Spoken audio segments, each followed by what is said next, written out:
Hey, what's happening to you guys? Pyros here and welcome back to another video. So I've been reading up on Square Enix's Avengers game that's gonna be coming out, I don't know, sometime next year I believe.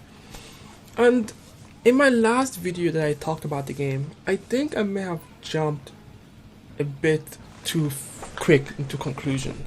I assumed that the game was gonna be linear based on a snippet of a gameplay that we saw being revealed at Gamescom and E3 and all that stuff.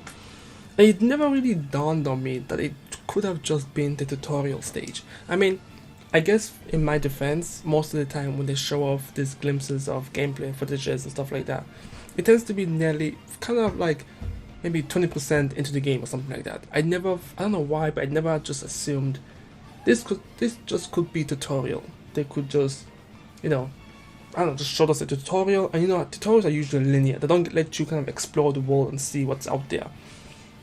And I know right now the game is getting a lot of skepticism, which is fair, 100% fair. After Anthem, I know what, not even after Anthem, after every single game that has hyped us up with visually impressive graphics, well, Square Enix's Avengers isn't visually impressive. I think it's just the potential that we see in it that makes us get hype for this game. But aside from that, Watch Dogs, Anthem, and any other fucking game that showed us some possibility of epicness, and it ended up not being true. I guess a lot of people are very skeptical when it comes to Square Enix's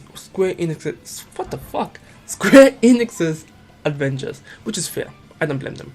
For me, I'm kind of like, I'm gonna be honest with you, I'm like 60% skeptic. No, yes, 60% skeptic when it comes to Marvel's Avengers. There's like 40% of me that's really hyped for the game because of the possibility of what I can see them doing. Now, I've read some, articles and blogs and stuff like that talking about people who've played the game saying that once you get past the 20 minutes tutorial that we saw, in the gameplay videos, the game actually opens up. There's a lot of possibility, a lot of customization options, a lot of that great stuff that we are kind of hoping to see, which is what I'm hoping to see. I'm really hoping that the game expands a little bit and it's a lot more open world, I guess. I can have, let's say myself, I'm playing Iron Man and I'm just doing my thing, and then you have someone who's co-oping with me playing Thor and then Hulk and then all that stuff, and it's like we're all kind of fighting together, but we still have the space that we are free to kind of explore our own paths as we kind of try to obviously complete missions. Now, they did say that this game will have the same type of vibe with Destiny in a sense. I don't know how true that is. I don't even know if I can find anywhere that confirms this. I think that's just people kind of assuming this based on just rumors and reports and things like that nature. For me, if it's like Destiny, Warframe, things of that nature, you pick a hero, you customize him, and then you go out into the world and you co-op with other people, cool, I don't mind. But the idea about Avengers is that you're not out to save the world. Apparently, from what I've read, you're supposed to be out collecting the Avengers, bring them back from the depths of despair, essentially, because they said that Iron Man, aka Tony Stark, has lost all his fortune. Captain America is rumored to be dead, but we all know he's coming back. Who else? Thor was so, I guess, saddened by his failure to save, the city and Captain America that he left. Scarlet Witch went on her own solo thing again, like she went pure, agent of silence or whatever. Who else? The Hulk? I don't know what the fuck is happening with the Hulk, to be honest, really. I think he's just out there doing his own thing. No, sorry. Bruce Banner regressed a little bit, and the Hulk started to take more of a position. So, the Hulk is like more prominent in the situation. Kind of like the opposite in the MCU a little bit, where after the Hulk got his ass whooped by Thanos, he went back, he disappeared. Who else?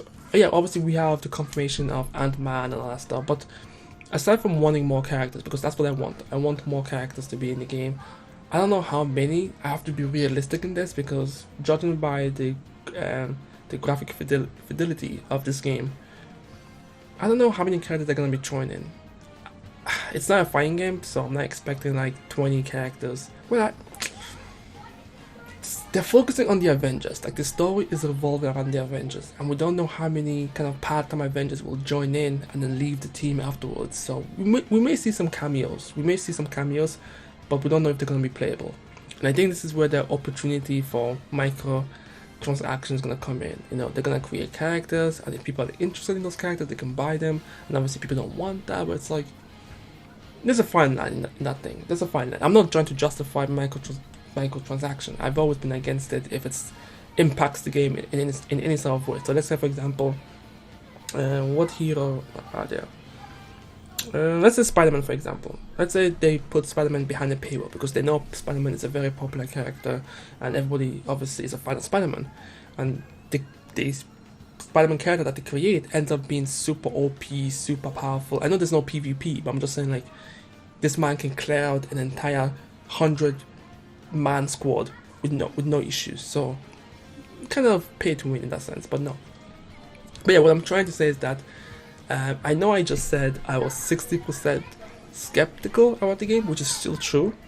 But I think as the days go on, the skepticism is kind of going back. It's never going to go past, let's say, or below 50%. Never. It's either 50% or a little bit more. That's just how it is for me. But you know, it's regressing a little bit because I'm starting to learn more about the game, and I'm getting a little bit more hopeful about the game as well, because obviously I'm a huge Marvel fan. I'm a huge Avengers fan, and I guess because of the Spider-Man game, that I know people are comparing the Spider-Man PS4 with this game. I think people should stop doing that. Trust me, this is not Insomniac making this game. The Spider-Man PS4 game, it's its own entity. I don't think it has any universal attachment to this Marvel Avengers. They're not even close. If you try to compare the Spider-Man PS4 game with the Marvel's Avengers, you are going to get disappointed. Look at the Marvel's the Square Enix's Avengers as its own entity, new IP, whatever. So everything that it tries to create, that's them. If you compare it with Spider-Man, you are going to get disappointed. I see a lot of people do this, and it's like, no, don't do that at all. Don't do that. Don't do that. But no, yeah, I know as well. I saw a lot of people kind of. Everyone's talking about it. Everybody wants to know if this game is going to be good. Nobody wants to waste their money buying a game that's going to be trash, because there's going to be a lot more games coming out. Maybe around that period that could be much better. So I don't know. For me, I kind of want it to be good, to be honest, really. I would like it to live up to the Spider-Man game, but obviously I'm not comparing it. I'm not going to do that. I'm just going to judge the game for what it is. This is Square Enix making the game. Well, more specifically, it's the same studio, I believe, that made the Tomb Raider reboot. What's it called again? Dynamic something? I don't know. Yeah, let me just look this up. Freestyle. Everybody likes freestyle. Okay. Let me just. Sorry about this. It's just I need to know. Studio.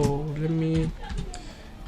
Yeah, but no, it's the same studio that made the Tomb Raider reboot. So for the most part, they have good experience when it comes to kind of telling a story and Crystal Dynamics. That's the one I'm looking for. Crystal Dynamics.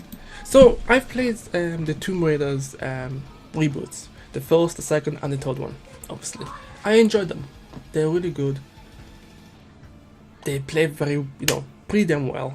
They know how to kind of create environments. I don't know what the experience are gonna be when it comes to like a what's the term? A Destiny type game. I don't know what the experience is gonna be like that, but I have some faith. That's where my faith is going into. I know Crystal Dynamics a little bit. I know they've made some. I know only one IP that they've kind of worked on, which is the Tomb Raider IP.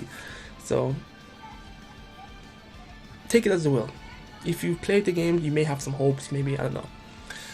I personally am gonna be a little bit hopeful. Like I said, I'm 60% skeptical of this game being good, but I'm hopeful that they can prove me wrong, which I'm really hoping that they'll prove me wrong. But yeah, like I said, I just want to kind of make this video because I know the last video I was very skeptical. I was like, this is gonna be linear, this is not gonna be any good, this is just gonna be pure animated. But it's like, I just should have thought that. I didn't factor in that that this section that they showed us was tutorial, possible tutorial. That's what the reports I've seen so far. If it's really open world, if I can pick Iron Man and I can fly around a section of what seems to be like an open world, that's good enough for me, because I know they're not gonna make a super open world where I can fly from point A to point B for like 20 minutes long. Like, they're not gonna do that. So it's gonna be like, you know, certain sections with, I guess, intermissions between different sections. Yeah. Anyways, let me know what you guys think about Square Enix's